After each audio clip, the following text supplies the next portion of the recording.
Basketball on Big 12 now on ESPN Plus as a very busy week continues with Kansas State hosting Idaho State in the third ever meeting between the two schools. As mentioned, the Wildcats in the midst of a grueling schedule, ready to square off for the first time since 2012. Well, for Idaho State, it's disrupt and then some. They're going to have to get ball pressure on passers and ball handlers. You want to make Kansas State uncomfortable this afternoon. And Crash 5, they pound the offensive glass for second chances, and they're going to do it from all 5 positions. You've got to be active. For Kansas State, positive possessions, too many turnovers for this Wildcat team. They've had too many empty trips. They've got to execute and play much smarter than they have the last 2 games and box out. You're going to have to put a body on everybody, Brian. All 5 of these Bengals are going to crash the glass. You've got to go find them and limit second chance opportunities. No Ioka Lee for Kansas State is the storyline heading into today. Their superstar center, the preseason Big 12 Player of the Year candidate, out with a sprained ankle that she had in a matchup against Kentucky. Did not play against Central Arkansas. And Chrissy Carr, trying to strive for K-State, turns it over with an offensive foul. And a big issue for this Kansas State team not only has been turnovers, but has also just been stagnant offense and stagnant possessions. They've got to get more movement both on the ball and off the ball. A big message from Jeff Mittie and his staff coming out of that Central Arkansas matchup. Golesh handling the point guard duties for this Idaho State team, and a travel on Ellie Smith as she tried to work inside on Ashley Ray. So a turnover by the Bengals, and we'll head the other way. Well, in this Idaho State team, they're going to get some movement on the offensive end. You're going to see it. But when you talk to anybody and you ask them about Idaho State, it's a veteran group. They've played together for a few years now. They pass well. They read situations. They're going to be in help side defense. K-State's got to be able to react. Emily Everett showing a nice touch from about the free throw line. The freshman from nearby Frankfort, Kansas, about 40 minutes from Manhattan. And she's been one of the bright spots over the last couple games. 30 minutes on the road at Central Arkansas. She was just 1 of 3 from behind that three-point line. Doesn't have to generate a lot of offense, but you need her to be aggressive and to be a facilitator. Mittie the other night on his radio show saying that Everett, they think, could be someone that down the road could provide some offense for them in the double figures, that she has one of the best shots on the team. Rachel Ranke hits the first three-pointer of the afternoon. And that's a good sign for a young lady shooting under 20% from behind the three-point line. She missed 5 weeks here over the course of the fall in October and November. Makes a big difference, but she's got to be involved in the offense. Goodson intercepts an interior pass, the transfer from Texas Tech. Senior driving hard on the left lane, and outlet pass, I think might have been headed for Ranke, was tapped away by a teammate. Golesh finishes on the other end. And that's a great finish right there, and creating some offense with their defense for this Idaho State team. They're going to turn people over, and when they do, they'll take advantage. Carr holding on the right side. You heard Jeff Mittie in the background yelling for his team to move the ball. He was not happy at all with stagnant look on the offensive end. Hard trying to do a difficult pass in traffic to Ashley Ray. Konate the other way. Goodson trying to tie her up. He's going to foul instead. And you're going to see the fact that these are teams that are going to be fast and explosive. And for Konate and Idaho State, that's what they want to do. They want to get out in the open floor. You said it, Brian. Jeff Mittie yelling at his team. And when you're stagnant and the ball doesn't move, you're really easy to guard. And that is what's happening in the last couple trips here for this Wildcat offense, is that they're just making it really easy for Idaho State to sag, to clamp down, to be out in the passing lane, and to be active. They haven't had to work too hard yet. When you turn it over that easily, it makes a pretty easy job for the defense. Should sophomore from France, Konate, ready to hit the second. A lot of international flavor to this team, which is not surprising. That's been the history of Idaho State under Seton Sobolewski in his 13th year. Carr, a pull-up three-pointer. That's nothing but net. And the Wildcat sharpshooters from outside hitting early. And a little bit of instant offense off the secondary break. You coming up the main free throw. And now this Kansas State team, they've got to look to see how can they be better in their half-court execution. Orrs with it on the near side, native of Spain. Skip pass to Callie Bourne, who's from Australia. Smith, tallest player on the Bengal roster, able to go around Ashley Ray and score. A starter from a season ago who struggled a bit with fouls this year, but gets her first bucket. Well, and as you said, she stayed out of foul trouble, but you like the face-up. Just went one-on-one against Ashley Ray and makes a hard move. This Idaho State team's going to get ball movement in the half court. You've got to be able to get help side. Ray just a little bit fumbleitis there. She got a great pass from Goodson, but couldn't finish. Idaho State turns it over on the other end. We talked about the turnover problems, and this Wildcat team prone to it. 18 against Kentucky, 19 at Central Arkansas. So how do you limit that? Well, you've just got to play smarter, and you've got to have better possession. Against a defense like Idaho State that's going to sag a little bit, they're going to get out in passing lanes. Again, they want to disrupt you, make you uncomfortable. How are you going to react? This is where Jeff Mittie knows he's got to be able to rely on some veteran ball handlers out front. A couple of subs for Kansas State. The freshman Taylor Lauterbach is in. She's got the ball at the moment, 6-7. Carr, let's go a step back three. It's not there. Mackey, who just checked in, could not get the rebound. Idaho State back to the offensive end. Konate on a dribble drive against Lauterbach. No, and a rebound follow put up and in by Idaho State by Moore. 13 offensive rebounds at Nebraska over the weekend against a much bigger Nebraska team, so they're going to crash the glass. You've got to put a body on these Idaho State posts. Fourth early turnover by Kansas State. Orrs, let's go with three, and Mackey the rebound. And a bullet dodge there because Kansas State really, I think, out of sync defensively as well, Brian. They got to get matched up when they cross half court. Lauterbach hits a cutting Ranky. She is fouled as she goes for the shot. And a better possession of ball movement that time. But when you've got size in the post at 6'7" with Lauterbach, the freshman, that helps a ton because the ball goes in, she's going to draw attention, and then you can make cuts and you can find open spaces. But you got to make hard cuts, hard passes, and good decisions in the half court. Ranky to the free throw line. You mentioned all the missed time. Ranky suffered a broken finger on a hand and was out for some time due to contact tracing, COVID-19, all that sort of stuff. And so it's been a while for her getting back. And Jeff Mittie saying after the last game, she still hasn't gotten her legs underneath her. Yeah, that's a big difference because when you're talking about a kid who's a potential great three-point shooter within your offense, they need to be able to have their legs. Some of it comes with conditioning, be able to put in more minutes each and every game, which you're seeing that number tick up for Ranky. So Jeff Mittie knows he's going to have to rely on her down the stretch here this season that is going to see a lot of ups and downs. But Rachel Ranky being a scorer is important. Konate splits the defense and nobody on the weak side to help out. She had 10 points, 5 boards, 4 turnovers against Nebraska. But right away you see the explosiveness and the ability to put it on the floor and get to the rim. Offense has been the issue for Kansas State. Without Lee, they've averaged in the 40s offensively. Mackey open for a three-pointer. That won't fall. Offensive rebound to Goodson, then she is fouled.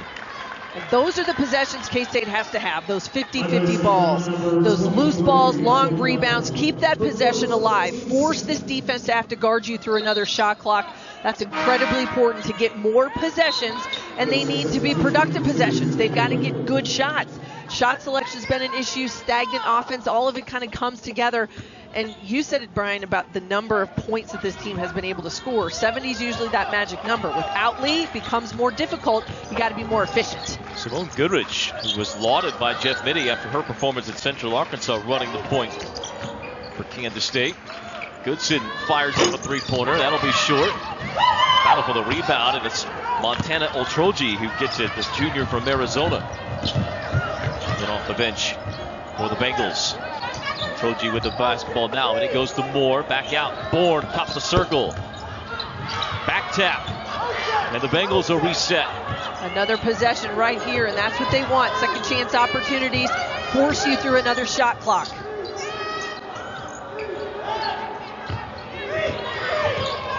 Bourne wanting a screen out high, and Carr checked out on the outside on an illegal screen, and that'll be a foul and send us to a timeout on another turnover, the fourth by Idaho State. Been a lot of turnovers, but a couple of early threes. Kansas State with the ball when we return on Big 12 Now on ESPN Plus. Of course, the big story today for Kansas State is they are without their All-American candidate, first team unanimous preseason All Big 12 pick, and that is Ioka Lee. As you see, up for many preseason award watch lists, the star center for K-State. injured, did not play against Central Arkansas over the weekend. Out today, her status day to day with a sprained ankle. And with all the games coming up, Missy, they're hopeful to get her back sooner as opposed to later. Yeah, it's important to have Ioka Lee in this lineup. It's a game changer for Kansas State. Not only just her physical presence, but the ability for her to be able to score. It changes how teams have to guard this Wildcat squad. Right now, they become a little easier to guard because you're more perimeter focused. Lauterbach at 6'7", that's big size inside. She's young, she's inexperienced, not as physical as Lee. So how do you make those adjustments? This Kansas State offense is going to have to find a sync to it. Foul that a moment ago was on Whitman, who was grabbing Carr in the post. Carr forced to hoist it up as the offense breaks down and she hits another three. And this is an Idaho State team that will foul. You're going to see them put fouls on the board. So K-State will get a chance at the free throw line. But part of that is just being aggressive. They want to disrupt. They've got some size mismatches at certain areas. But that activity on both ends causes problems for their opponents.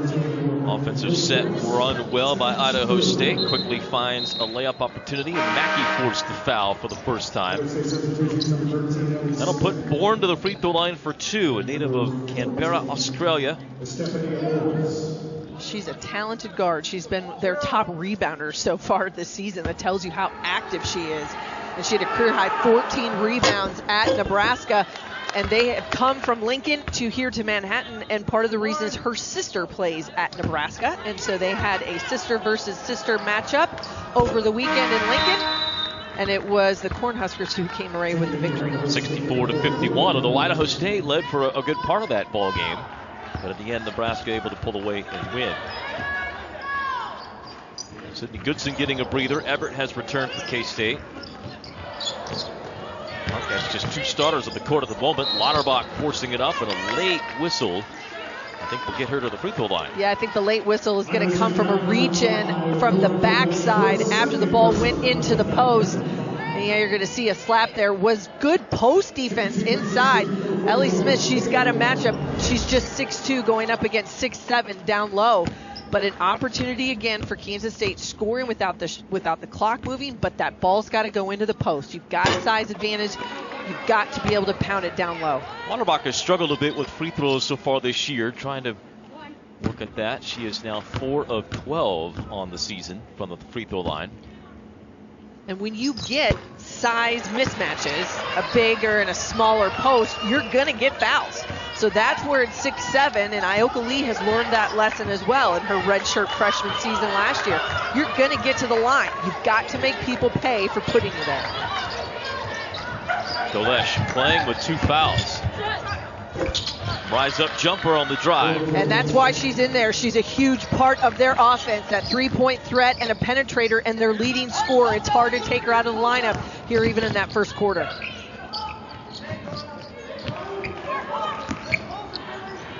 Idaho State sagging back.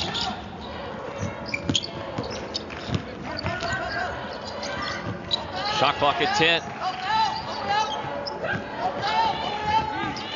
Into Lauterbach. Shorts the shot, and the rebound to Idaho State. Off and running on the Bengals.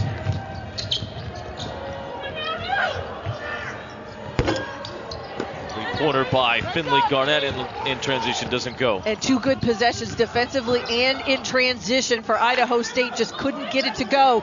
But again, this stagnant offense comes from that sagging defense you're seeing right now from the Bengals.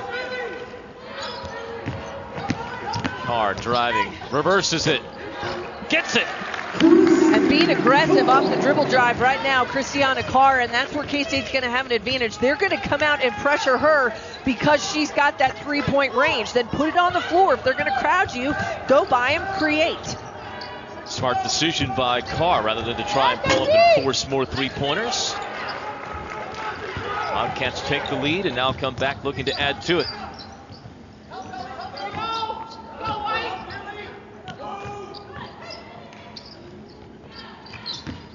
Carr again on the drive, and an offensive foul. That'll be her second. Just couldn't quite stop her momentum as Orrs set up shop in the lane. Yeah, great decision by Orrs, and she makes the right play and helps side defense. And when you're going to leave your feet, that's when you're going to put yourself in a bad spot. And Carr picks up the player control foul. Big play and turnover right there. by Kansas State gives that momentum shift a little bit back to the Bengals, where they have had success in their half-court offense because they put some pressure on this Kansas State D by putting it on the floor, looking to create off the dribble drive. Also substitutions for the Wildcats, including Michaela Pippin, new face this year for K-State, a junior college transfer from Central Arizona College. She's in at the moment, guarding Garnett out on the wing. Orrs working against Everton. Carson Boswell now in for the first time for Idaho State. She has the ball. Now to Orrs. First line runner, and Ashley Ray, who was returned to the lineup, gets the rebound.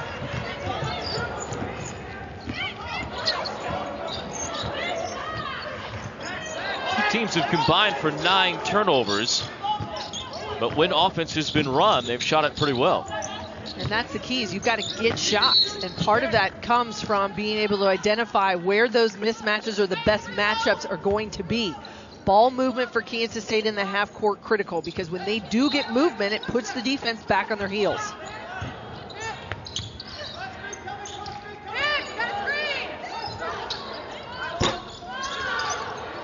Too long in the three-point try. K-State 3 of 7 from distance.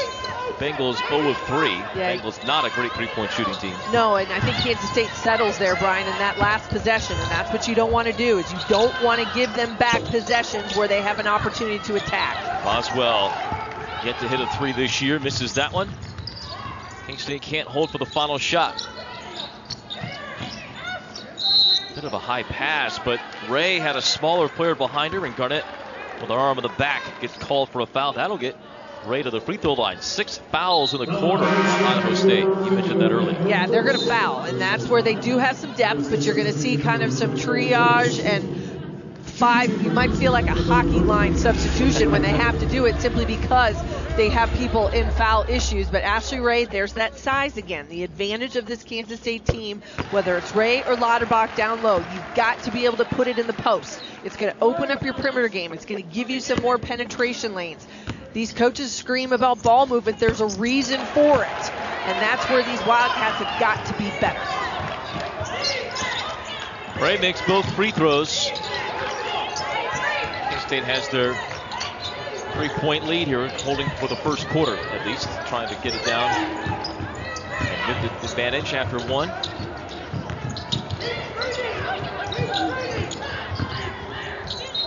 And that'll be a travel.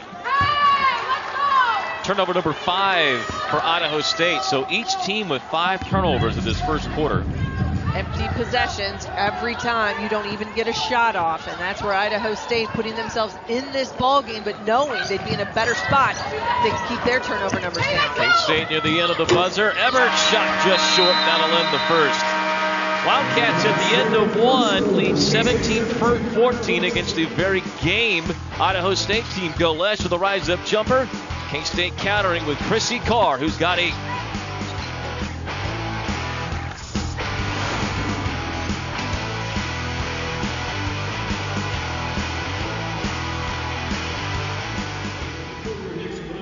Please support these businesses who support the Wildcats. Buck Roofing and Fox Home Innovations. It's time to play today's Manhattan Minutes.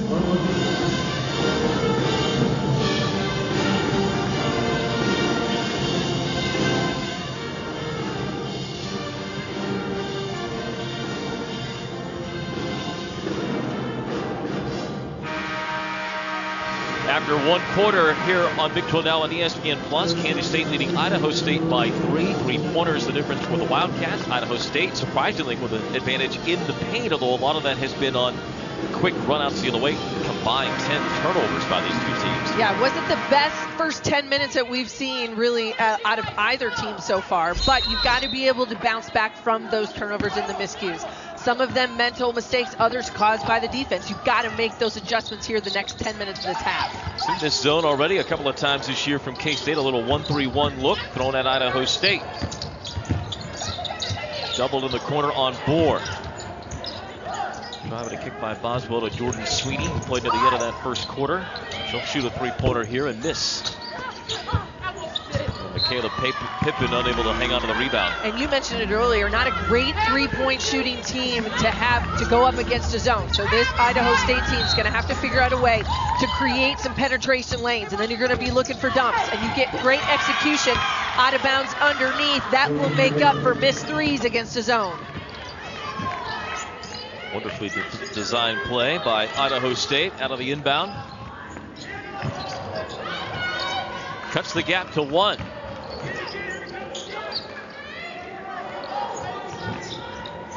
This side of the court has been a struggle for the Wildcats. Again, without their leader. And Yoki Lee, Carr on the bench with 2 fouls.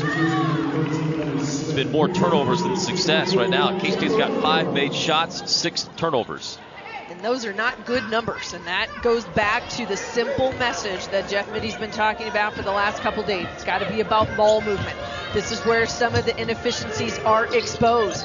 If the ball sticks, too easy, and right now some mismatches and miscues defensively the last 2 trips, Idaho State has made them pay.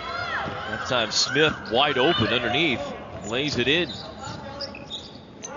Wildcats getting killed in the paint, 12-2. Three-pointer off the mark. Here come the Bengals. And you can't settle for long threes and quick threes in the half court. They've got to get better shots.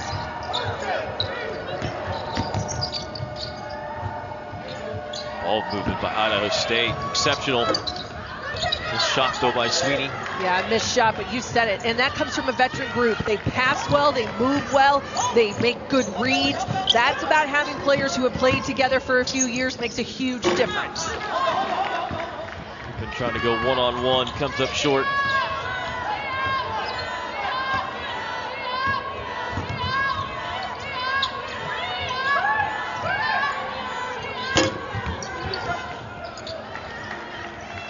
Another missed 3. And this is a tough lineup right now for Kansas State really to find a lot of offense, Brian. I mean, Rachel Ranke, you've got the 3-point threat. You've got Lauterbach, the freshman, who's just trying to learn and understand the physicality. But this is a group on the floor that's going to struggle to score. K-State, after starting the game 2 of 2 from long distance, has hit 1 of their last 7.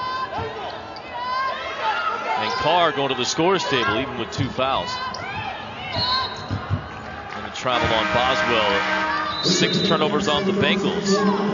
And even with 6 turnovers, it feels as though their possessions have been better than what Kansas State has had. 6 turnovers for Idaho State, 5 for Kansas State, but just better movement, better passing, cutting, making themselves available. Kansas State's got to replicate that. They've got to figure out a way themselves to find better ball movement, cut harder, make a better pass. Use those ball fakes, put it on the floor, and see if you can't create. Carr nearly traveled with it. And another turnover by K-State. That's 7. Yeah, great defense by Idaho State. They read that all the way, looking for a one-on-one isolation for Carr on the block, and picked that pass. They're going the other way.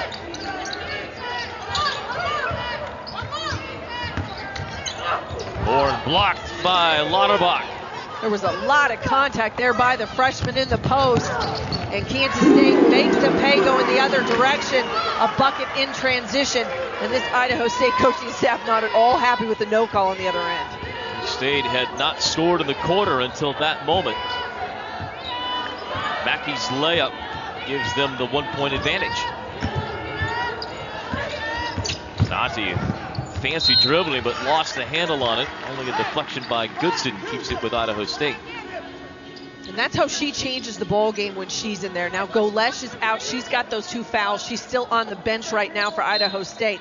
But with Kanate on the floor, she really puts the pressure on the D with her dribble drive. Smith over the top of Lauterbach, and Smith has 6 points. And we've seen a couple easy buckets and great execution by the Bengals on their out of bounds underneath. It's an easy way to score, makes the defense pay. Mackey, 3-pointer, not there. K-State now 3 of 10, but Goodson intercepts the outlet pass and goes in and scores. A steal and score for Sydney Goodson. We haven't seen a lot of offense from Sydney Goodson in the first few games, but if she can make plays like that, those are the little things that they are expecting out of a veteran player like Goodson. Drive and a kick. 3-pointer is long. 0 of 7 on the Bengals from 3-point distance.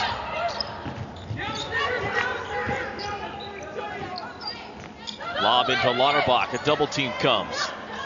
Carr wide open. Hits it. Make them pay for the double team. And Carr gets her feet set, and a great pass by the freshman. She's got to be able to understand and to anticipate the double. She does. Kick it wide, kick it left, and find an open shooter. And a foul and one. Well, Troji gets all the way to the basket and a late whistle and a foul on K-State. It was really the partying of the Red Sea or the Purple Sea of that lane, he would say, because there was nobody in help side. And give credit to Idaho State. They see it, put it on the floor and attack. Late on the help, draws the foul, and an opportunity here to pull this thing into just a 1-point lead for Kansas State. Foul on Lauterbach. It's her first. And the free throw won't go. The rebound battled for it, won by Idaho State. Moore just tapped it away from Savvy Simmons, who's in there now for K-State. And Simmons commits the foul, trying to post up with Moore down on the post. Simmons has missed quite a bit of time as well with an injury and contact tracing, but is now back. She played for the first time at Central Arkansas, 3 assists in only 8 minutes.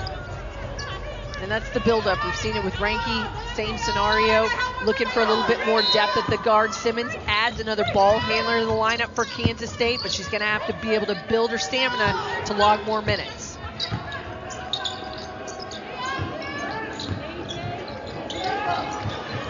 Konate pressured a bit. The ball goes to the ground, still loose. Rolling over is Mackey trying to funnel it off to a teammate, and it goes right past Ebert out of bounds. And it's Idaho State ball. Now the question is, did K-State ever have possession of it? Because that would be 5 on the shot clock for Idaho State. We'll figure all that out when we come back. Bengals have the basketball. We'll return on Big 12 Now on ESPN+.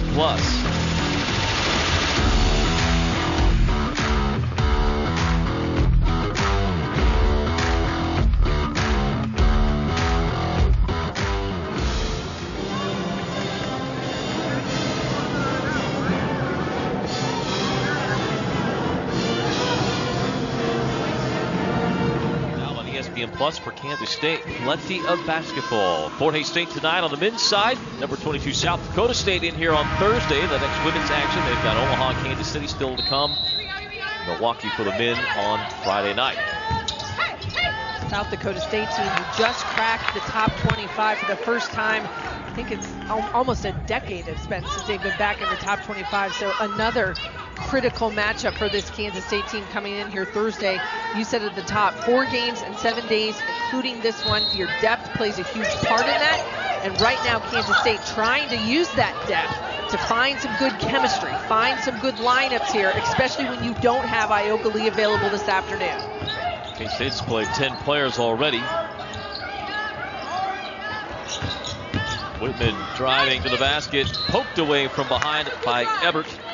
But love the play of Idaho State. You get a high handoff up there between the free throw line and the top of the key and just split the defense and look to penetrate.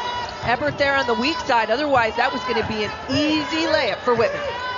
She won't get credit for a block, Ebert, on that play, but she has been pretty keen at that here early on. Another three-pointer that is missed by Idaho State. And that was a rush shot that time by Bourne. She's got the ability to shoot the three, but this is not a Bengal team that's going to beat you from the perimeter. They wear you down with their smart and their high basketball IQ and their ability to penetrate and create. They crash the glass. They do a lot of the little things. Kansas State trying to find more of that here in their half-court offense. Shot clock at 5.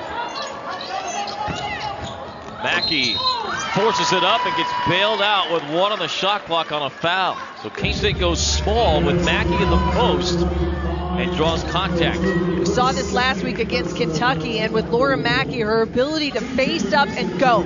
That's the difference in her game from a year ago, is to be able to catch, face up, and get to the rim. Now you have a chance to make people pay, but put you there at the free throw line and can't get it to go. But the smaller lineup, we saw it against Kentucky a week ago when they were here at Bramlage, a little bit more on the road at Central Arkansas. Again, without Ioka Lee, Jeff Mitty's a little bit more limited. They've got to make adjustments.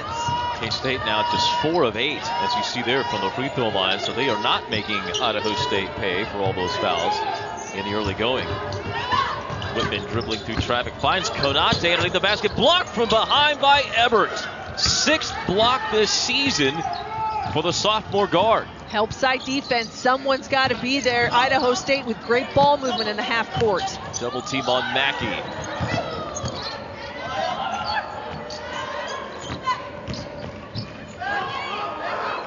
Deep 3 for Carr. Mackey gets the rebound and is going to get called for a foul. Yeah, there was a lot of contact there and a big box out by Idaho State, and that's what they'll do. They're going to put a body on you. They're going to crash the glass. They do not want to give up many second chance opportunities. Laura Mackey, she's fighting. She knows as she's got to be physical down low and see if they can't generate some second chance opportunities. K-State is led by as many as 5, but neither team has scored in 2 minutes plus. Come to the 3-minute mark of the second quarter.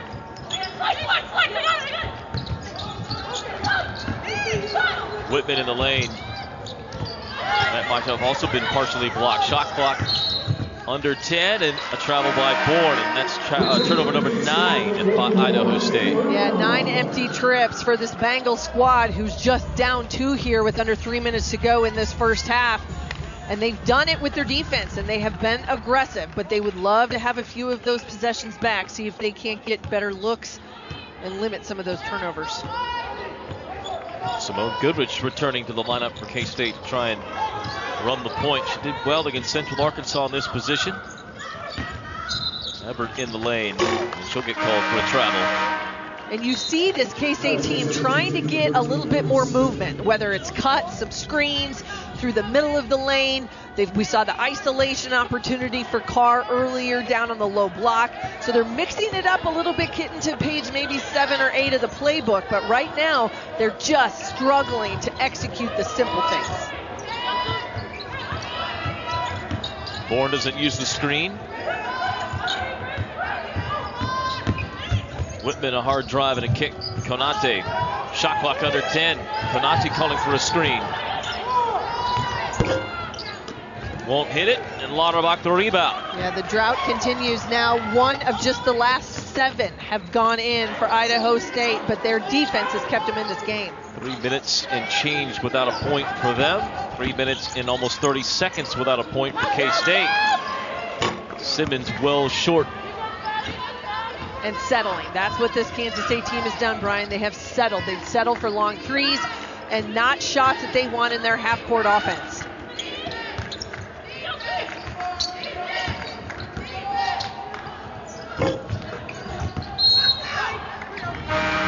Turnaround jumper in the lane by Bourne doesn't go.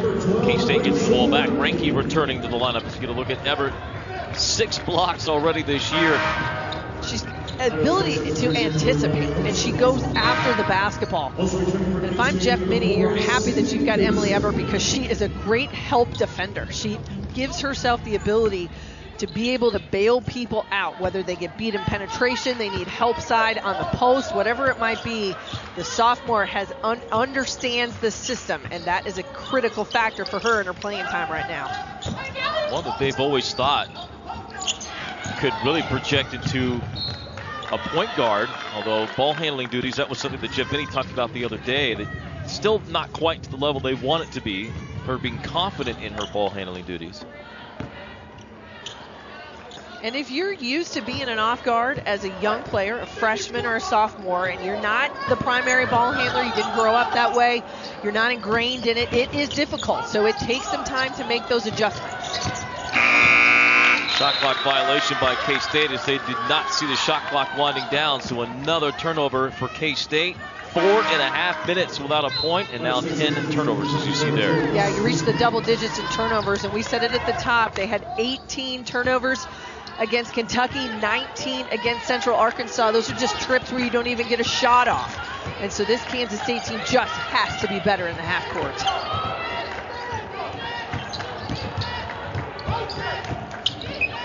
The Wildcats ranked first of the Big 12 in defense, field goal defense, and 3-point field goal defense. But they're also last in offense, and both of those 2 metrics have played out today. Lauterbach fighting for the rebound with Bourne, a tie-up. The arrow favors K-State.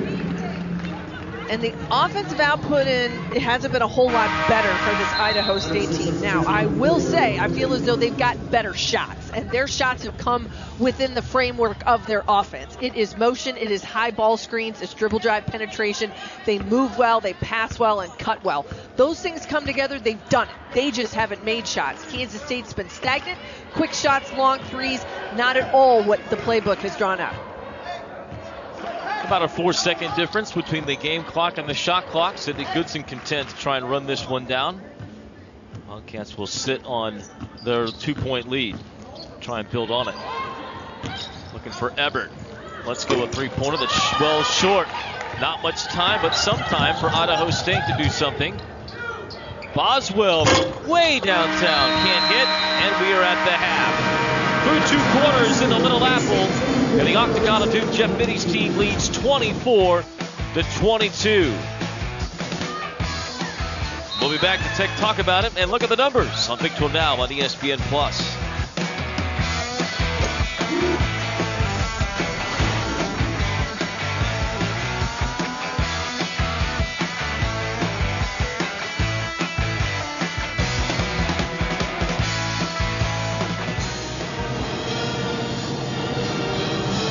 Back with you, Brian Smolder, along with Missy Heydrich. We're glad you could join us. And yes, the Wildcats notably are missing their superstar in the middle, the walking double-double and All-American candidate, and Ioka Lee. And we've seen the struggles offensively from them and really just out of sync on the offensive end. And that's been for both teams today, but K-State notably on the offensive side. Yeah, this is two teams that are prone to high turnovers. They've been in double-digit turnovers their last couple games on both sides. But for Kansas State, when you take out a player like Ioka Lee, as you said, a walking double-double, but she just changes how people have to guard you. When the ball goes into the post, it's a double or triple team. Someone's going to be open. She's developed her game to find an open player, an open shooter. Kansas State right now is just stagnant.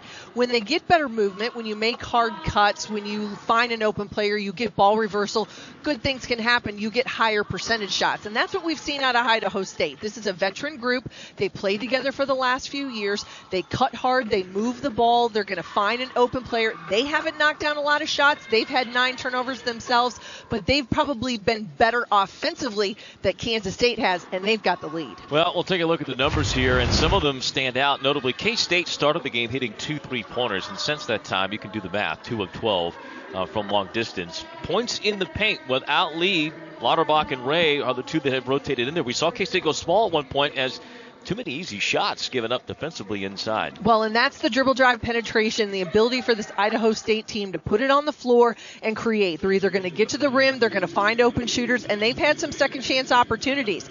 They will crash the glass from all 5 positions. That's the night. They've got the rebounding advantage, 19-17, and part of that is just tracking down long rebounds, giving yourself second chances. It makes a big difference. It'll be an emphasis in the second half. We'll take a look at the Big 12, seeing what's going on across the league when we come back on Big 12 Now on ESPN+.